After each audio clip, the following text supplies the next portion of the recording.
సింగనమల మండలంలో పనిచేసేటప్పుడు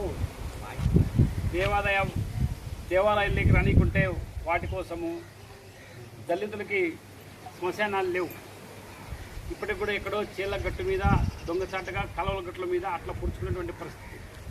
ఈ వివక్షత మనకి ఇప్పుడు స్వతంత్రం వచ్చి కూడా 70 సంవత్సరాలు అవుతున్నా కూడా మరి ఎందుకు ఆస్తులో అంతస్తులో తేడా ఉండొచ్చు, కానీ మనిషిని మనిషిగా ఎందుకని చూడడం లేదు. ఇంతకాలం వచ్చినా చనిపోయినటువంటి శవాన్ని కూడా పుడుచుకునే స్థలం ఇవ్వరా, 6 అడుగులు జాగా ఎక్కడ కానీ ఎక్కడో శ్మశానం ఉందంటే అక్కడ దళితుల్ని పుడుచుకొని రాని ఈ వివక్షతకు వ్యతిరేకంగా కూడా అందరికీ శ్మశానాలు ఇవ్వాల్సిందే అన్ని కాలనీల్లో కూడా అని చెప్పి పెద్ద ఎత్తున అనంతపురం జిల్లా వ్యాప్తంగా కూడా సైకిల్ యాత్ర, జీపు యాత్ర, నిరాహార దీక్ష చేసిన దాంట్లో కూడా ఆయన పాల్గొన్నాడు. అట్లనే మన మొదట సలకం చెరువు, సింగనమల మండలం, అనంతపురం రూరల్ మండలం, ఆలమూరు ఇట్లాంటి గ్రామాల్లో పీర్ల పండుగ సందర్భంగా కూడా దళితులు ఆ దగ్గరికి, దేవుడి దగ్గరికి రాకూడదు, అక్కడెక్కడో మీరు ఉండాలా అనే ఆచారానికి అయా ఆ గుడిలోకి కావాలంటే రానికపోతే మన కానీ కనీసం దగ్గరికి కూడా రానిరా మమ్మల్ని, మేము మనుషులం కదా. ఆ వివక్షత తన సొంత ఊర్లో కిష్టిపాల్లోనే పెద్ద ఎత్తున పోరాడాల్సి వచ్చింది. ఆ వివక్షకు వ్యతిరేకంగా ఎందుకని మీరు సాటి మానవులు మనసుగా చూడరు. మన రాజ్యాంగం మనకు కల్పించిన హక్కు ఆస్తులో అంతస్తులు తేడా ఉంటే ఉండొచ్చు, కానీ మనుషులం కదా, మన రాజ్యాంగం అందరం సమానం అనే కదా చెప్పింది. మరి ఎందుకు మీరు వివక్ష చూస్తారని తన సొంత ఊర్లోనే ఆ వివక్షత వ్యతిరేకంగా పోరాటం చేసి కేసులు పెట్టించుకొని దాదాపు 50 మంది అంటే ఈ మనిషికి తేడా పోరాడేటువంటి.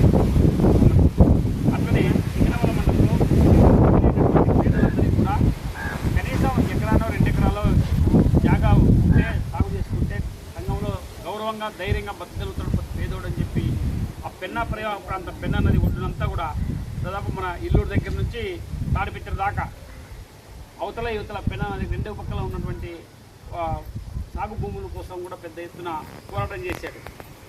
మాకు గుర్తుండి తరిమేల అనే గ్రామంలో అక్కడ ఉన్నటువంటి పెద్ద పెద్ద రైతులు ఆ పొలాలు కూడా సాగు చేసుకునే మీకు హక్కు లేదు, మాకు ఊర్లో కావాలని నన్ను. మరి ఉన్న గవర్నమెంట్ భూములని మీరే రాయించుకున్నారు, మరి పేదలకు సెంటు భూమి వద్దా, ఎప్పుడు మీకే ఉండాలన్నా, ఇది ఏటిపురం భూములు సాగు చేసుకుంటుందని మీకేమి. అక్కడ పెద్ద ఎత్తున పోరాటం చేసి దాదాపు అక్కడ 200 కుటుంబాల దాకా సాగు చేసుకొని ఆర్టీడీ వాళ్ళతో మాట్లాడి సపోర్టా జామ చెట్టు కూడా పెట్టిస్తున్నారు. దాంట్లో కూడా ఆయన పాల్గొన్నారు. అదేవిధంగా గ్రామాల్లో ఇప్పటికి కూడా మన సేవింగ్ చేసుకోవాలనుకుంటే దళితులకి చిన్న చిన్నలకు చేయరు. దానికి వివక్షత కూడా కార్యక్రమం నిర్వహించి అనేక గ్రామాల్లో కూడా ఇది సమానంగా అందరికీ కూడా సేవింగ్ చేయాల్సింది, అందరితో పాటు మీరు డబ్బులు తీసుకోండి, ఈ వివక్షత ఎందుకు, అది వాటికి వ్యతిరేకంగా కూడా పోరాడారు. అట్లే సలకంచెరువు అనే గ్రామంలో ఇప్పుడు మనకి జడ్డువీరారెడ్డి కాలనీ ఉంది. ఇక్కడ ఈ ఫస్ట్ ఫ్లాట్లో గవర్నమెంట్ ఈ కాలనీ వాసులకి ప్రభుత్వం ఇప్పుడు మనం ఇక్కడ స్థలం ఎట్లా ఇస్తున్నామో అట్లా ఇచ్చిపెట్టారు 10 సెంట్లు. అది అక్కడ ఉన్నటువంటి విఆర్ఓ రెడ్డి ఆ ఊరు ఆయన, ఆ ఊరికి విఆర్ఓ అతనే ఆ భూమి కూడా వాళ్ళది గవర్నమెంట్ కమ్మారు. దాంట్లో మొట్టమొదటి ఫ్లాట్ 10 సెంట్లు తన పేరు మీద రాసిస్తున్నాడు.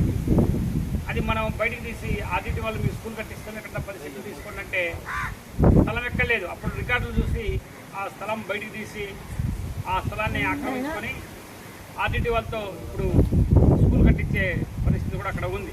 ఇప్పుడు మన ప్రత్యక్షం కనబడుతుంది అక్కడ ఊరికి పోతే.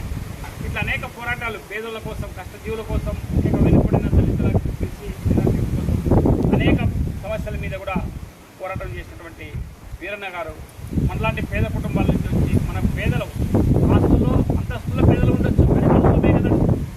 అందుకోసం చదువుల మీద, విద్య కోసం, హాస్టల్లో సీట్ల కోసం, హాస్టల్లో మౌలిక సౌకర్యాలు కల్పించాలని చెప్పి తిండి కానీ లేదా అక్కడ ఉన్నటువంటి వాటర్ సమస్యలు కానీ ఇట్లాంటిన్నిటిపైన కూడా పెద్ద ఎత్తున పోరాటం చేశాడు. మనకి ఆయన గత 6 సంవత్సరాల క్రితం ముందు హార్ట్ ఆపరేషన్ అయింది. గుండె సంబంధించింది మళ్ళీ తిరిగి రావడం వల్ల ఆ రోజు కూడా పార్టీ కార్యక్రమంలో యాడికి పోయించాడు. యాడికి రాయచూరు నుంచి వచ్చి తిరిగి వచ్చి నైటు వాడు చుట్టుకూరు వచ్చిన తర్వాతనే నైటు పడుకున్నట్లే అట్లా చనిపోవడం జరిగింది. అట్లాంటి వాళ్ళు ఈరోజు మనకు అవసరం. ఎందుకంటే మీరందరూ కష్టపడి ఎన్నో కష్ట నష్టాలు కూర్చుకొని వీరారెడ్డి కాలనీ ఏర్పాటు చేసుకొని ఈరోజు అందంగా కనపడుతుంది. అందరూ మాట్లాడేవాళ్ళు ఈ కాలనీ గురించి. మరి గత ఒక 10 సంవత్సరాల క్రితం ఎట్లుండేవాళ్ళు, ఎన్ని ఇబ్బందులు పడేవాళ్ళు, చంటి పిల్ల తల్లులు, ఒంటరి మహిళలు, కాలనీ ఏర్పాటు కోసం ఎన్ని కష్టాలు పడింటే మనం ఈరోజు ఈ రూపం వచ్చింది.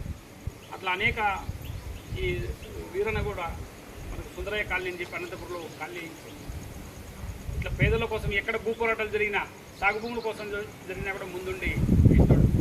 మరి నాకు గుర్తులేదు అప్పుడు ఇక్కడ కూడా వచ్చానో లేదో తెలియదు ఈ కాలనీ ఇచ్చినప్పుడు కూడా.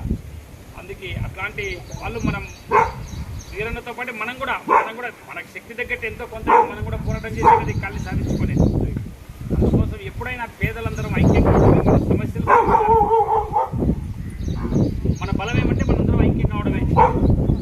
ఉంటే ఆలోచనలు తేడా ఉండొచ్చు, పద్ధతుల్లో పని పద్ధతుల్లో తేడాలు ఉండొచ్చు, కానీ మనందరం పేదలుగా ఐక్యంగా మనందరం పనులు చూసి అట్లా పేదలందరూ ఐక్యమై రాబోయే సమస్యలు ఐక్యమై కష్ట నష్టాలు కూర్చుకొని కాలనీ ఏ విధంగా సాధించుకోగలిగామో భవిష్యత్తులో కూడా మనకు మన పిల్లల భవిష్యత్తు కోసం మనందరం ఐక్యంగా ఉండి మన సమస్యల పరిష్కారం కోసం వీరన్న పాటలో మనందరం కూడా నడవాలని, కొంత కాకుండా ఎంతో కొంత కనీసం మనం కూడా పనిచేసుకొని బతుకుతూ కనీసం సంఘం కోసం పనిచేయడం, సిపిఎం పార్టీగా పనిచేయడం మనందరం కూడా అలవాటు చేసుకొని ఆ విధంగా